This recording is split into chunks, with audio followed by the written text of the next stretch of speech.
শিক্ষার্থীরা আসসালামু আলাইকুম। কাজেম আলী স্কুল অ্যান্ড কলেজের অনলাইন ক্লাসে তোমাদের স্বাগত জানাচ্ছি।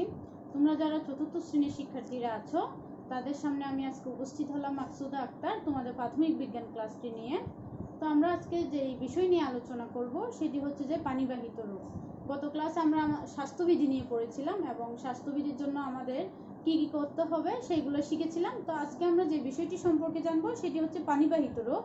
পানিবাহিত রোগ জানার আগে আমরা একটি বিষয় দেখব, সেটি হচ্ছে আমাদের পাঠ্য বই। আমরা লক্ষ্য করব আমাদের পাঠ্য বইটি আমরা হাতে নিব। পানিবাহিত রোগ জানার আগে আমরা দেখব আমরা পানি, একই রকম পানি কি ধরনের কাজে ব্যবহার করে থাকি।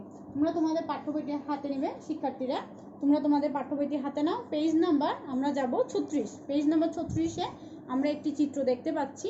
এখানে দেখা যাচ্ছে এটা হচ্ছে যে একটা পুকুর। একটি পুকুরের পানিতে কিছু মানুষ কি করছে, এখানে থালা বাসন পরিষ্কার করছে, এখানে কাপড় ধুচ্ছে। এখানে দেখো একই পানিতে তারা কি করছে, গরু ছাগলকে গোসল করাচ্ছে। এখানে দূরে দেখা যাচ্ছে কিছু ময়লা আবর্জনা ফেলছে, একজন লোক একই পানিতে ময়লা আবর্জনা ফেলছে। এই যে এখানে কালো কালো যে ধোঁয়াগুলো আমরা দেখতে পাচ্ছি, এটি হচ্ছে একটি শিল্প কারখানা। শিল্প কারখানার কালো ধোঁয়া অর্থাৎ বজ্রগুলা কোথায় ফেলা হচ্ছে, পানিতে ফেলা হচ্ছে। এখানে তোমরা লক্ষ্য করলে দেখবে একজন মহিলা কলসে করে পানি নিচ্ছে এবং এখানে অলরেডি একজন পানি নিয়ে যাচ্ছে। তাহলে আমরা এখানে কি দেখলাম, এটা দেখার মাধ্যমে আমরা কি শিখলাম বা কি বুঝলাম? এটা দেখে আমরা বুঝতে পারছি যে একই পানিতে আমরা কাপড় ধুচ্ছি, গরু ছাগল গোসল করাচ্ছি, আমরা নিজেরা গোসল করছি, ময়লা আবর্জনা ফেলছি এবং কারখানার ময়লা সহ কি হচ্ছে এই পানিতে এসে পড়ছে এবং একই পানি আমরা খাবারের জন্য কিছু মানুষ নিয়ে যাচ্ছে। তাহলে এটা আমরা কি বুঝতে পারছি, দেখা যাচ্ছে যে এই যে পানিতে ময়লা আবর্জনা সব পড়ছে, তাহলে কি পানিটা একটু বিশুদ্ধ থাকলো? এটা কি আমাদের নিরাপদ হবে? আমরা যদি পানিটা পান করে থাকি সেটা আমাদের জন্য নিরাপদ নয়। এটা হচ্ছে যে দূষিত পানি।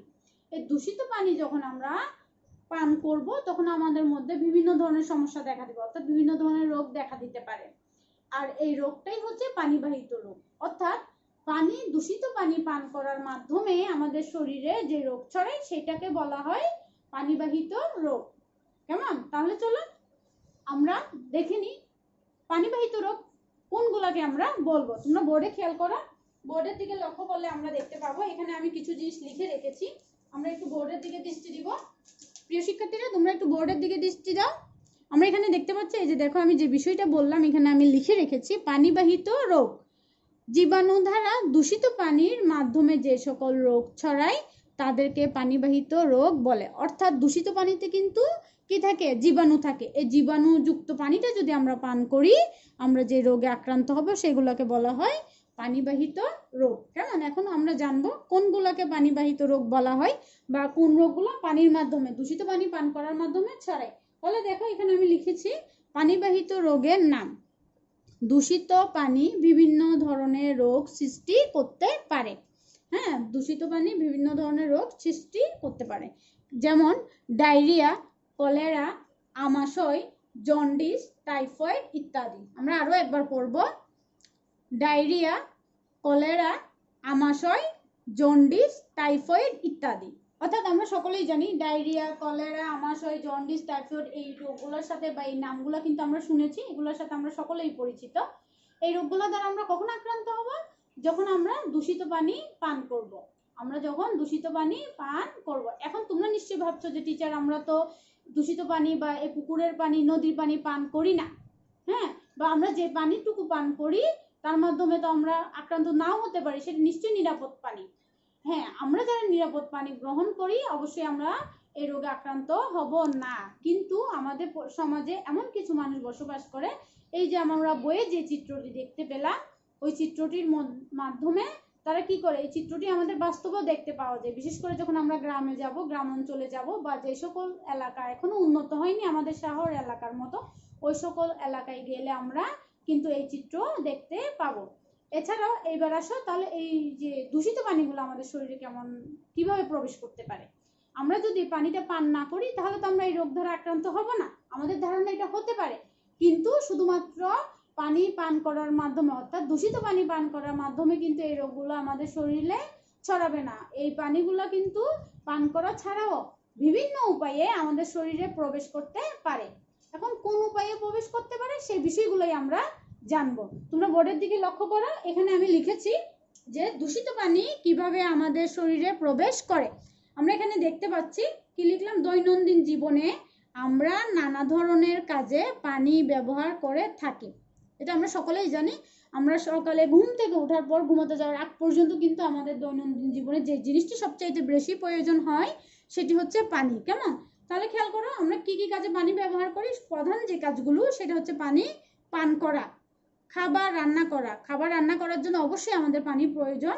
গোসল করা, ধোয়া মোছা করার জন্য আমরা পানি ব্যবহার করে থাকি। এছাড়াও দাঁত ব্রাশ করার সময় আমরা যখন প্রতিদিন সকালে ঘুম থেকে উঠি বা রাতের বেলা ঘুমাতে যাই, দুইবার কিন্তু আমরা কি করি, দাঁত ব্রাশ করি। সুস্থ থাকার জন্য বা স্বাস্থ্যবিধি মেনে চলার জন্য আমাদের কিন্তু প্রতিদিন নিয়মিতভাবে কি করতে হয়, দাঁত ব্রাশ করতে হয়। কেমন? এখন এই কাজগুলো তো আমরা করি, যদি আমরা নিরাপদ পানির মাধ্যমে করে থাকি আমাদের শরীরে কোনো জীবাণু প্রবেশ করতে পারবে না। কিন্তু আমরা এই সকল কাজ যখন কোনো দূষিত পানি দ্বারা করব তখন খুব সহজেই কি করতে পারে, জীবাণুগুলো আমাদের শরীরে প্রবেশ করতে পারে, আর তখন আমরা এই পানিবাহিত রোগে আক্রান্ত হতে পারি। দেখো এখানে আমি লিখেছি এই সকল কাজে যদি আমরা দূষিত পানি ব্যবহার করি তাহলে খুব সহজেই আমাদের শরীরে জীবাণু প্রবেশ করতে পারবে। তাহলে এখানে আমরা আরেকটা বিষয় জানবো, আমরা কিভাবে জানলাম কি করে আমাদের শরীরে এই সকল জীবাণুগুলো প্রবেশ করতে পারে। এই জীবাণুগুলো যদি আমাদের শরীরে প্রবেশ করে তখন আমরা পানিবাহিত রোগ দ্বারা আক্রান্ত হব। আমাদের কিন্তু পরীক্ষায় এখানে আরো একটা প্রশ্ন বলতে পারে যে আমরা কিভাবে পানিবাহিত রোগ দ্বারা আক্রান্ত হতে পারি। এই যে দূষিত পানি যেভাবে আমরা ব্যবহার করব বা আমাদের শরীরে যেভাবে দূষিত পানি প্রবেশ করে একই রকম ভাবে কিন্তু পানিবাহিত রোগগুলোও আমাদের শরীরে কি হতে পারে এই কারণগুলোর জন্য। তো এখন কথা হলো এই যে আমরা দূষিত পানি বা পানিবাহিত রোগ করলাম, এগুলো থেকে নিশ্চয়ই আমাদের পরিত্রাণের উপায় আছে। সেই পরিত্রাণ উপায়গুলো কি সেটা আমরা এখন জানবো। সেটা জানার জন্য আমরা আমাদের পাঠ্য বইটি হাতে নিব। তোমরা তোমাদের পাঠ্য বইটি হাতে নাও। তোমাদের পাঠ্য বইটি আমরা এখন হাতে নিব। আমরা দেখব আমাদের পাঠ্য বইয়ে পানিবাহিত রোগ বা এই দূষিত পানি রোধ করার জন্য আমাদের কি করতে হবে সেই বিষয়ে কি আমাদের দিয়েছেন। আমরা এখানে দেখতে পাচ্ছি, তোমরা এখানে নিবে হাত খেয়াল করো। আমরা পাঠ্য বইটি নিব, পাঠ্য বইয়ের পেজ নাম্বার 38 অর্থাৎ 38-এ যাব আমরা। খেয়াল করো এখানে বলা আছে পানিবাহিত রোগ প্রতিরোধ। পানিবাহিত রোগ কিভাবে প্রতিরোধ করতে হবে সেটা আমরা দেখব। খেয়াল করো এখানে তোমরা দেখতে পাবে পানিবাহিত রোগ প্রতিরোধের সবচেয়ে ভালো উপায় হলো পানিতে জীবাণুর বিস্তার রোধ করা। পানিতে জীবাণুর বিস্তার রোধ করা মানে কি, মানে যে পানিতে জীবাণু আছে ওই জীবাণু কি করে আমরা নষ্ট করতে পারি সেই সকল ব্যবস্থা গ্রহণ করতে হবে। ওকে, পানিবাহিত প্রতিরোধের জন্য কিছু উপায় বলা হলো। সর্বপ্রথম যে উপায়টি আমাদের বলা হয়েছে সেটি হচ্ছে নিরাপদ পানি ব্যবহার, যেটি আমি শুরুতেই বলেছি। হ্যাঁ, পানিবাহিত রোগ প্রতিরোধ করতে হলে আমাদের অবশ্যই নিরাপদ পানি ব্যবহার করতে হবে। আমরা যখন নিরাপদ পানি ব্যবহার করব তখন এই সকল রোগ দ্বারা আমরা আক্রান্ত হব না। চলো আমরা আমাদের বইয়ে কি লিখেছে সেটা একটু পড়ে নিই। পান করা, খাবার তৈরি করা এবং গোসল করার জন্য নিরাপদ এবং পরিষ্কার পানি ব্যবহার করতে হবে। ফুটিয়ে ফিল্টার করে এবং পানি বিশুদ্ধকরণ ট্যাবলেট ব্যবহার করে আমরা পানি নিরাপদ করতে পারি। তাহলে আমাদের পানি নিরাপদ করার উপায় কি কি? আমরা পানি ফুটিয়ে অর্থাৎ সেদ্ধ করে আমরা কি করতে পারি, পানি নিরাপদ করতে পারি। ফিল্টারিং এর মাধ্যমে আমরা পানি নিরাপদ করতে পারি। এছাড়াও পানি বিশুদ্ধকরণের কিছু ট্যাবলেট বাজারে কিনতে পাওয়া যায়। আমরা যদি দূষিত পানিতে ওই ট্যাবলেটগুলো ব্যবহার করি আমাদের দূষিত পানিটা নিরাপদ পানিতে রূপান্তরিত হবে। তখন ওই পানি যদি আমরা আমাদের কাজে ব্যবহার করে থাকি ওই ক্ষেত্রে আমরা রোগ দ্বারা আক্রান্ত হব না। ওকে, এরপরে দেখো হাত ধোয়া। খাবার খাওয়ার আগে বা খাবার তৈরি করার আগে, খেলাধুলার পর, টয়লেট ব্যবহার করার পর সাবান এবং নিরাপদ পানি দিয়ে ভালো করে হাত ধুতে হবে বা হাত পরিষ্কার করতে হবে। ওকে, এরপর দেখো টয়লেট পরিষ্কার রাখা। কি পরিষ্কার রাখতে হবে? টয়লেট পরিষ্কার রাখতে হবে। পানিবাহিত রোগ প্রতিরোধের জন্য স্বাস্থ্যসম্মত টয়লেট ব্যবহার করতে হবে এবং ব্যবহারের পর তা পরিষ্কার পরিচ্ছন্ন রাখতে হবে। ঠিক আছে? ওকে, এখানে তোমরা বইটা একটু লক্ষ্য করো শিক্ষার্থীরা। এখানে আমাদের কিছু কিন্তু নিয়ম দেখিয়ে দিয়েছে যেগুলো আমরা কিন্তু অবশ্যই বাসায় অনুসরণ করব। এই বর্তমান পরিস্থিতি কিন্তু খুব খারাপ, মহামারীতেও কিন্তু এই পদ্ধতি বা যে নিয়মটা এখানে দেখানো আছে হাত ধোয়ার সেটা যদি আমরা অনুসরণ করে চলি তাহলে কিন্তু আমরা কি হব না, মহামারী করোনা দ্বারা আক্রান্ত হব না। করোনা থেকে আমরা কি থাকতে পারবো, নিরাপদে থাকতে পারবো। করোনা কিন্তু একটি সংক্রামক রোগ।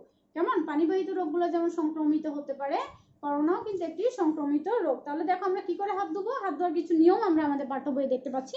আমরা লক্ষ্য করবো, প্রথমে কি বললো, পানি দিয়ে হাত ভেজানো। 2 নম্বরে বললো সাবান মাখানো। 3 নম্বরে আছে 15 থেকে 20 সেকেন্ড হাত ঘষা, অর্থাৎ ভালো করে 15 থেকে 20 সেকেন্ড আমরা হাত ধুবো। তারপরে হাত ঘষার পরে ময়লাগুলো যখন আমরা তুলে ফেলবো তখন হাত ধুয়ে ফেলা। হাত ধোয়ার পর কল বন্ধ করতে হবে যাতে আমাদের পানির অপচয় না হয়। তারপরে কি করতে হবে, পরিষ্কার কাপড় বা টিস্যু দিয়ে হাত মুছে ফেলতে হবে। এখান থেকে কিন্তু একটা প্রশ্ন তৈরি হতে পারে যে হাত ধোয়ার পদ্ধতি কি করো, লিখো। তাহলে শিক্ষার্থীরা, আশা করছি আমরা আজকে যে বিষয়গুলো জানলাম, শিখলাম বা বুঝলাম, এই বিষয়গুলো আমরা আমাদের দৈনন্দিন জীবনে কাজে লাগাবো, যাতে আমরা কি থাকতে পারি, সুস্থ থাকতে পারি এবং নিরাপদে থাকতে পারি।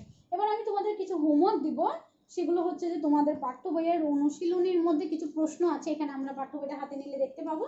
3 নং এবং 4 নং এ কিছু প্রশ্ন আছে, সংক্ষিপ্ত এবং বর্ণনামূলক। এই প্রশ্নগুলো তোমাদের হোমওয়ার্ক থাকবে, কারণ এখানে যে প্রশ্নগুলো আছে সবগুলো নিয়ে কিন্তু আমরা গত ক্লাসে এবং আজকে আলোচনা করেছি। তো শিক্ষার্থীরা, পরবর্তী ক্লাস দেখার বা করার আমন্ত্রণ জানিয়ে, আহ্বান জানিয়ে আমি আজকে আমার ক্লাসটা এখানেই শেষ করছি। পরবর্তী ক্লাসে তোমাদের সাথে আমার দেখা হবে, ততক্ষণ পর্যন্ত তোমরা সুস্থ থেকো। খোদা হাফিজ।